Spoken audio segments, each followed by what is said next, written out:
Ce programme est financé par les amis et partenaires du ministère de Joyce Meyer. Vous n'avez pas à vivre avec la culpabilité et la condamnation tout le temps et à avoir toujours peur d'avoir déçu Dieu. En fait, je peux vous dire que Dieu est content de vous. Et vous pourriez dire non, non, non, Joyce, c'est impossible que Dieu soit content de moi. Je n'ai pas dit que Dieu est content de tout ce que vous faites, mais il est content de vous.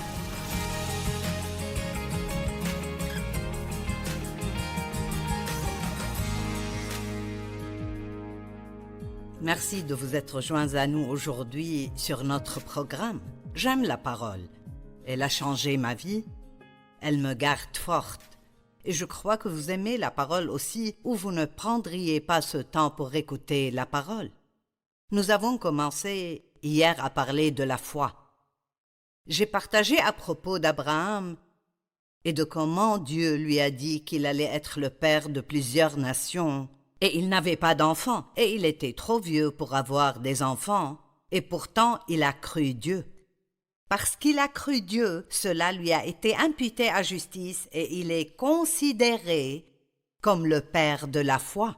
Un beau verset dans Jean chapitre 6. Ils lui dirent, « Que devons-nous faire pour accomplir les œuvres de Dieu ?» Nous voulons tous plaire à Dieu. Si vous aimez vraiment Dieu, vous voulez lui plaire. Et si vous ne savez pas ce que dit la Bible, le diable vous donnera une grande et longue liste de choses qu'il vous dira que vous devez faire pour plaire à Dieu, y compris être parfait et ne jamais faire d'erreur. Mais si nous pouvions être parfaits et ne jamais faire d'erreur, nous n'aurions pas besoin de Jésus. Donc nous avons tous des forces, mais nous avons aussi tous des faiblesses aussi. Nous avons tous des erreurs et avons besoin du pardon. Et Dieu merci, elle est toujours disponible pour nous. La miséricorde de Dieu est nouvelle chaque jour. Chaque jour. Et si vous avez un péché sur votre conscience en ce moment, ou vous avez une chose pour laquelle vous vous sentez coupable, Dieu veut que vous lui tendiez la main, que vous vous repentiez de ce péché, que vous lui confessiez. Il sait de toute façon. Je ne sais pas pourquoi on pense qu'on cachera quelque chose à Dieu, il sait tout. Et se repentir signifie se retourner et à aller dans une nouvelle direction. Débarrassez-vous de cette chose aujourd'hui. Aujourd'hui est un nouveau jour et Dieu a de nouvelles choses pour vous. Paul a dit que la chose la plus importante est de laisser toutes les choses qui sont derrière et de se concentrer sur les choses qui sont devant. Ainsi, sans la foi, il est impossible d'être agréable à Dieu. Ceux qui viennent à lui doivent croire certaines choses. Hébreux 11:6 dit que nous croyons que Dieu existe. Vous n'êtes jamais nulle part où Dieu n'est pas. Il est partout, tout le temps. Et vous croyez qu'il récompense. Oh, je suis si heureuse que Dieu récompense, qu'il est bon, qu'il récompense ceux qui le recherchent avec diligence, ceux qui font exactement ce que vous faites en ce moment. Vous passez du temps à étudier la parole. Cela fait partie de la recherche de Dieu, de même que la prière et vouloir connaître la volonté de Dieu. Donc vous croyez qu'il récompense. Il vous récompense parce que vous passez du temps à le rechercher. Notre foi doit être en Dieu seul, pas en nous-mêmes, pas en les autres, pas en notre argent, pas en la banque. Nous utilisons toutes ces choses, mais notre foi ne doit être qu'en Dieu seul. Qu'est-ce que Dieu veut que nous croyions exactement? Nous avons déjà parlé de deux choses. Croyez qu'il existe et qu'il récompense ceux qui le recherchent avec diligence. Dieu veut que nous croyions qu'il est bon. Et vous dites, eh bien, si Dieu est bon, pourquoi de mauvaises choses arrivent-elles à de bonnes personnes? Il y a beaucoup de réponses à cette question et pourtant il n'y a vraiment pas de réponse à cette question. Il y a de bonnes personnes qui tombent malades, de bonnes personnes qui meurent, qui ont des accidents. Il y a de mauvaises personnes qui semblent être bénies, parfois un peu trop. Tout ce que je sais, c'est que j'ai renoncé à tout comprendre il y a longtemps. Le Proverbe 3 dit « Confie-toi en l'Éternel de tout ton cœur et de tout ton esprit et ne t'appuie pas sur ton intelligence. » Vous n'êtes pas assez intelligent pour tout comprendre. Job a essayé de comprendre tout ce qui lui arrivait et il a demandé à Dieu pourquoi plusieurs fois. Et vous savez ce qui est intéressant, c'est que Dieu ne lui a jamais répondu. Dieu lui a dit « Eh bien, laisse-moi te poser quelques questions. » Et donc il lui a demandé « D'où vient la foudre? D'où vient la pluie? As-tu créé la terre? Je veux dire, tout ce que je sais, c'est que Dieu nous aime et que toutes choses concourent au bien de ceux qui l'aiment et sont appelés selon son dessein. Je ne peux pas vous promettre que si vous servez Dieu, il ne se passera jamais rien, que vous n'aimerez pas ou cela vous semblera injuste. Mais je peux vous promettre que Dieu prendra cette chose et qu'il la fera marcher pour votre bien. Croyez toujours que Dieu est bon, peu importe ce qui arrive. Même si c'est une mauvaise chose ou une chose triste, peu importe ce qui arrive, croyez toujours que Dieu est bon. L'une des choses que Satan veut nous faire croire, c'est que Dieu ne nous aime pas et qu'il n'est pas bon. Donc Dieu veut que nous croyions qu'il est bon. Éphésiens 2:10 est un beau passage et j'aime vraiment cela. Il dit « En réalité, c'est lui qui nous a fait. » Dieu vous a créé de ses propres mains dans le ventre de votre mère. Vous n'êtes pas un accident. Quelqu'un n'a pas simplement décidé de vous avoir. Vous êtes ici parce que Dieu vous a voulu. Et même si quelqu'un d'autre ne vous voulait pas, Dieu vous veut. En réalité, c'est lui qui nous a fait. Nous avons été recréés en Jésus-Christ. La création originale que nous étions censés être, le péché nous a gâchés. Mais en Christ, nous devenons de nouvelles créatures. Nous sommes créés de nouveau en Jésus-Christ, nés de nouveau pour des œuvres bonnes que Dieu a préparées d'avance afin que nous les pratiquions. Dieu a un bon plan pour vous. Il a de bonnes œuvres prévues pour vous. Des choses qu'il a prévues à l'avance, des chemins qu'il a préparés à l'avance pour que nous y marchions. Et j'aime ça, pour vivre la bonne vie qu'il a donnée et préparée pour que nous la vivions. Vous savez quoi? Dieu a un bon plan pour vous. Il a une bonne vie pour vous. Cela ne veut pas dire qu'il n'y aura jamais rien de difficile. Je me souviens d'avoir entendu une femme parler qui venait de passer par des choses vraiment mauvaises. Il lui était juste arrivé de très mauvaises choses, des choses qui semblaient injustes, et sa vie était dure. Elle avait eu un accident et était dans une chaise roulante, paralysée. Et donc à peu près tout ce qu'elle faisait était dur. Mais elle disait qu'elle avait une belle vie dure et j'aime ça. Je ne dirais pas que ma vie a été facile, mais ma vie a été bonne. J'ai été abusée sexuellement au début de ma vie jusqu'à l'âge de 18 ans. Mon premier mariage était un désastre absolu et il courait avec d'autres femmes et ne travaillait pas, ne s'occupait pas de moi. Et j'ai eu un cancer du sein il y a 35 ans. Il m'est arrivé des choses difficiles, mais quand je regarde ma vie, j'ai eu une belle vie. Pourquoi? Parce que Dieu est bon et parce qu'il prend tout et le fait concourir pour le bien de ceux qui continuent à l'aimer. Vous ne pouvez pas juste aimer Dieu au sommet des montagnes, vous devez l'aimer tout autant quand vous êtes dans la vallée. Dans Deutéronome 8, Dieu a dit aux Israélites qu'il les avait conduits pendant ces 40 ans dans le désert pour les humilier et les mettre à l'épreuve, pour voir s'ils respecteront ou non ses commandements. Il y avait un chemin beaucoup plus court. En fait, il fallait 11 jours de l'Égypte jusqu'à la terre promise. Mais ça leur a pris 40 ans et il y avait un chemin plus court. Même lorsqu'ils sont arrivés à la mer Rouge où la situation impossible, il y avait un chemin beaucoup plus court. Mais il ne les a pas pris par le chemin court, mais par le chemin long et difficile. Peut-être que vous avez l'impression d'avoir pris le chemin le plus dur. Eh bien, si vous voulez vraiment rendre le diable fou, dites simplement 20 fois tous les jours « Dieu est bon ». Dieu est bon. Parce que le diable ne veut pas que vous pensiez que Dieu est bon, il veut que vous regardiez toute chose décevante et injuste et que vous disiez « Si Dieu m'aimait, alors cela n'arriverait pas ». Mais ne dites jamais « si Dieu m'aime ». Dieu vous aime. Et je vous dis maintenant que peu importe ce qui se passe dans votre situation, Dieu vous aime. Et il a un bon plan pour votre vie. Vous dites « je serai content quand je le verrai ». Vous êtes sur le chemin. N'abandonnez pas et ne jetez pas l'éponge.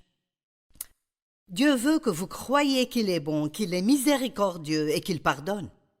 Oh mon Dieu, il n'y a aucun péché que vous puissiez commettre que Dieu ne vous pardonnera pas, sauf le seul péché dont parle la Bible, qui est le blasphème contre l'Esprit Saint. Et si vous regardez ce programme aujourd'hui, vous ne l'avez pas commis, parce que le seul type de personne qui peut commettre ce péché, c'est quelqu'un qui a eu une relation vraiment étroite et forte avec Dieu et qui s'est délibérément détourné.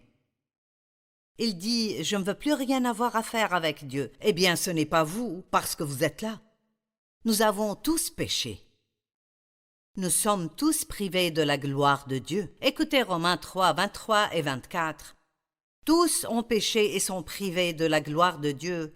Et ils sont tous, j'aime ce mot tous, et ils sont tous déclarés justes, gratuitement par sa grâce, par le moyen de la libération qui se trouve en Jésus-Christ. Racheter signifie que le prix est payé. Jésus nous a rachetés avec son sang. Il a racheté le plan original que Dieu avait pour sa création, que l'ennemi a volé quand il a menti à Adam et Ève et ils l'ont cru. Être justifié signifie que c'est comme si vous n'aviez jamais péché. Vous n'avez pas à vivre avec la culpabilité et la condamnation tout le temps et à avoir toujours peur d'avoir déçu Dieu. En fait, je peux vous dire que Dieu est content de vous. Et vous pourriez dire « Non, non, non, Joyce, c'est impossible que Dieu soit content de moi. » Je n'ai pas dit que Dieu est content de tout ce que vous faites, mais il est content de vous. Comment je sais ça? Parce que vous regardez ce programme. Si vous ne vous souciez pas de Dieu, vous auriez arrêté d'écouter. Et certains d'entre vous le regardez tous les jours. Vous lisez votre Bible en plus de ça, et vous pouvez même aller à l'église cette semaine une fois, peut-être même 2 fois. Ne laissez pas le diable vous mentir et vous dire que Dieu n'est pas content de vous. Dieu n'est pas en colère contre vous. Et tout péché dont vous vous repentez, tout péché que vous confessez, mettez-le à la lumière et soyez prêts à vous en détourner. Vous dites « Oui, Joyce, mais j'ai fait la même chose stupide 20 fois. » Bon, vous savez quoi? Moi aussi. Mais Dieu voit votre cœur. Et Dieu sait que vous ne voulez pas faire ces choses. Et nous continuons d'essayer de nous changer quand nous avons besoin de dire « Dieu, je ne peux pas me changer, je te fais confiance pour me changer. » Arrêtez d'essayer de surmonter vos faiblesses par vous-même. Faites confiance à Dieu pour vous changer. J'ai prié pour ça ce matin. Dieu, rends-moi forte dans les domaines où je suis faible. J'ai quelques domaines dans ma vie qui étaient restés de mon enfance. Des choses contre lesquelles je dois me dresser tout le temps et ce sont des points faibles pour moi. Et je prie tout le temps, pas seulement quand je fais une erreur, mais Dieu, renforce-moi dans ce domaine où je suis faible. J'aime ça. Tous ont péché et sont privés de la gloire de Dieu, donc tous sont justifiés, rendus justes devant Dieu. Croyez que Dieu a fait une bonne œuvre en vous. Croyez que vous n'êtes pas un accident, que vous avez de la valeur, que vous avez un but, que Dieu a un plan pour vous. Croyez que vous avez du talent, que Dieu a mis en vous des dons et des capacités, des choses que personne ne pourrait faire, aussi bien que vous. La foi est une force puissante. Je veux dire, la foi change les choses. Comme je l'ai dit hier, Dieu veut faire beaucoup de choses dans votre vie, mais il ne les fera pas si vous n'êtes pas en accord avec lui. Et donc, quand Dieu a dit à mon cœur qu'il voulait m'envoyer pour prêcher l'Évangile, je veux dire, c'était quelque chose qui était tellement impossible. Vous ne savez pas dans quel gâchis j'étais quand Dieu m'a appelé. Et je crois que Dieu m'a donné le don de la foi. Pour le croire, il y a la foi par laquelle nous vivons, mais l'un des dons de l'esprit est le don de la foi. Et parfois Dieu vous donnera une foi extraordinaire pour croire quelque chose que vous ne pourriez pas croire si ce n'était par la foi. Et je croyais en fait que cela arriverait, et quand je commençais à me regarder et à écouter les autres, je pensais non, ça ne peut pas arriver. Mais c'était là et je sentais que Dieu allait le faire. Dieu l'a fait, mais je devais être en accord avec Dieu. Qu'est-ce que Dieu veut faire dans votre vie? Qu'est-ce que Dieu vous a promis? Et c'est si merveilleux que vous disiez simplement « Je ne peux pas croire cela ». Eh bien, si Dieu le dit dans sa parole, alors c'est vrai. Et si c'est vrai pour quelqu'un, ça peut être vrai pour vous. Je répète, si Dieu l'a dit dans sa parole, alors c'est vrai. Et si c'est vrai pour n'importe qui, ça peut être vrai pour vous. La foi est une force puissante, elle change les choses. Elle permet à Dieu de travailler dans nos vies, elle permet à Dieu de travailler dans la vie des autres. Lorsque vous priez pour quelqu'un d'autre, cela donne à Dieu une porte ouverte pour travailler dans sa vie. Ça lui donne une opportunité de travailler dans leur vie. Il y a quelqu'un pour qui je prie pour que Dieu adoucisse son cœur. Il a juste le cœur dur. Il a le cœur dur à cause de certaines choses difficiles qui lui sont arrivées. Si vous laissez votre cœur devenir trop dur, vous ne pouvez même plus croire en Dieu.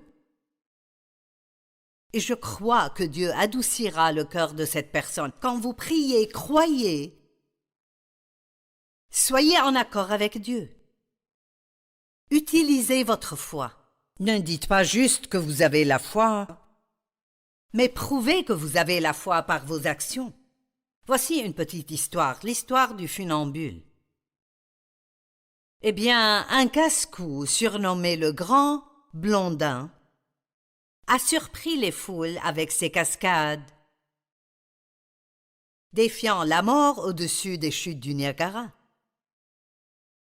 Pointant du doigt la corde raide suspendue au-dessus des chutes du Niagara, cet homme narguait les foules qui s'étaient rassemblées en disant « Qui croit que je peux pousser ce chariot au-dessus des chutes sur cette corde ?»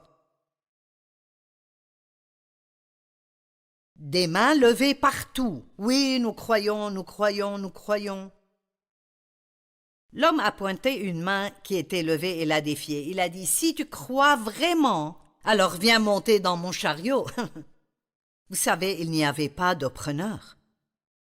Dieu le dit « Venez si nous sommes vraiment sérieux.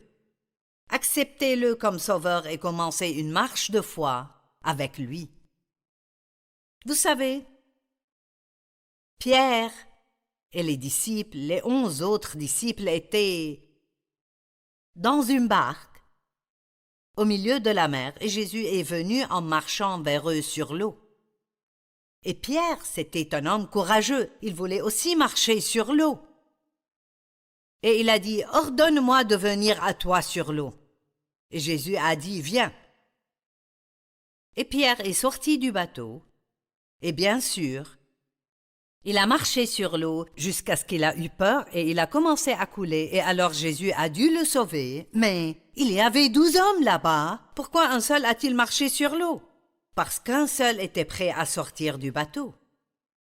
Peut-être que vous attendiez que Dieu fasse tout, mais il y a quelque chose qu'il veut que vous fassiez. Peut-être que vous devez franchir cette étape. Peut-être que vous devez monter dans le chariot. J'ai entendu une autre petite histoire à propos d'un homme qui est tombé d'une montagne et en descendant, il a saisi une branche qui dépassait des rochers et donc il s'est accroché à cette branche et il a crié « Y a-t-il quelqu'un là-haut? Y a-t-il quelqu'un là-haut ?» Et Dieu a dit « Je suis ici. Oh mon Dieu, aide-moi, sauve-moi. » Et Dieu a dit « Lâche prise. » L'homme a dit « Y a-t-il quelqu'un d'autre là-haut ?» C'est comme ça que nous sommes parfois. C'est comme si nous demandions à Dieu de nous aider, mais nous n'aimons pas le rôle qu'il nous donne. Vous devez lâcher prise et laisser Dieu être Dieu. Vous ne pouvez pas changer les gens, vous devez les confier à Dieu. Vous ne pouvez même pas vraiment vous changer vous-même. Il y a certaines choses que vous pouvez faire, mais vous devez crier à Dieu, « Aide-moi Dieu, renforce-moi, vous êtes le seul qui puisse faire ce qui doit être fait dans votre vie. » Vous utilisez votre foi, et j'aime dire que nous utilisons notre foi en priant, en déclarant et en agissant. Vous ne voulez pas prier une chose, puis vous retourner et dire autre chose. Et parfois, vous devez être la personne qui sort du bateau. Parlons juste du don une seconde. Dans Luc 6, 38, la Bible dit « Donnez, et on vous donnera. On versera dans le pan de votre vêtement une bonne mesure, tassée, secouée, et qui déborde. » Eh bien, qui ne serait pas heureux à ce sujet? Une bonne mesure, tassée, secouée et qui déborde. C'est ce que Dieu vous donnera. Mais que dit la première partie? Donnez. Donnez. Et j'aime des choses que Paul a dites dans certaines de ses lettres qu'il a écrites aux gens. Il a dit qu'il s'était engagé à donner et maintenant il devait aller jusqu'au bout et faire ce qu'il s'était engagé à faire. Et combien de fois le faisons-nous? Nous nous engageons dans notre cœur. L'année prochaine, je vais augmenter mes offrandes. L'année prochaine arrive. Et ce n'est pas le bon moment, alors nous ne le faisons pas. Ou nous nous engageons à payer la dîme, puis quand des problèmes surviennent, nous reculons. Ou nous nous engageons à nous associer à un ministère qui nous a vraiment aidés et nous nous engageons à soutenir un missionnaire chaque mois qui fait vraiment du bon travail. Dieu veut que vous prospériez. Vous dites « J'ai la foi pour la prospérité ». Mais donnez-vous, faites-vous la part que Dieu veut que vous fassiez, donnez-vous. Dieu n'a pas besoin de votre argent, mais ça montre la foi quand vous donnez. Gardez vos engagements, tenez parole. Faites les choses que vous dites à Dieu que vous allez faire. À quoi sert la foi? Est-elle juste pour obtenir les choses que nous voulons et dont nous avons besoin? Oh mon Dieu, non! Pendant combien d'années ai-je utilisé ma foi juste pour prier pour des choses stupides que je voulais? Oh mon Dieu, donne-moi ceci, donne-moi plus de cela. Une fois, le Seigneur m'a parlé parce que j'avais un gros problème avec la condamnation. J'ai appris ça quand j'étais enfant parce que mon père m'a agressé et je sentais que c'était ma faute, ce qui n'était pas le cas. J'étais un enfant, mais je me sentais coupable.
De ce qu'il m'avait fait et du secret que je devais toujours garder. Et donc, même des années et des années après, et j'étais chrétienne, et j'étais même dans le ministère, j'avais toujours un mauvais problème avec la condamnation. Et laissez-moi vous dire que je suis allée à l'église pendant de nombreuses années avant d'apprendre que la foi était plus que simplement croire en Jésus. Mais cette foi est aussi une force que Dieu met en vous par sa grâce que vous pouvez utiliser et qui vous permettra de faire de grandes choses que Dieu veut que vous fassiez. Et donc je croyais pour des choses dont je n'avais même pas besoin. Donne-moi juste plus de ceci et plus de cela. Le Seigneur m'a dit, si tu veux utiliser la foi pour quelque chose, utilise-la pour vivre sans condamnation. Waouh! Waouh! Combien d'entre vous ont besoin de cette parole? Parce que lorsque vous faites quelque chose de mal et vous demandez à Dieu de vous pardonner, même si vous croyez qu'il vous pardonne, très souvent, si vous ne comprenez pas vraiment la parole, vous vous sentirez encore coupable pendant des jours ou même des années après vous être repenti. Mais nous devons croire et comprendre qu'une fois que nous nous repentons de nos péchés, il n'y a plus de condamnation. Il n'y a donc maintenant aucune condamnation pour ceux qui sont en Jésus-Christ. La loi de l'Esprit qui donne la vie m'a libéré de la loi du péché et de la mort.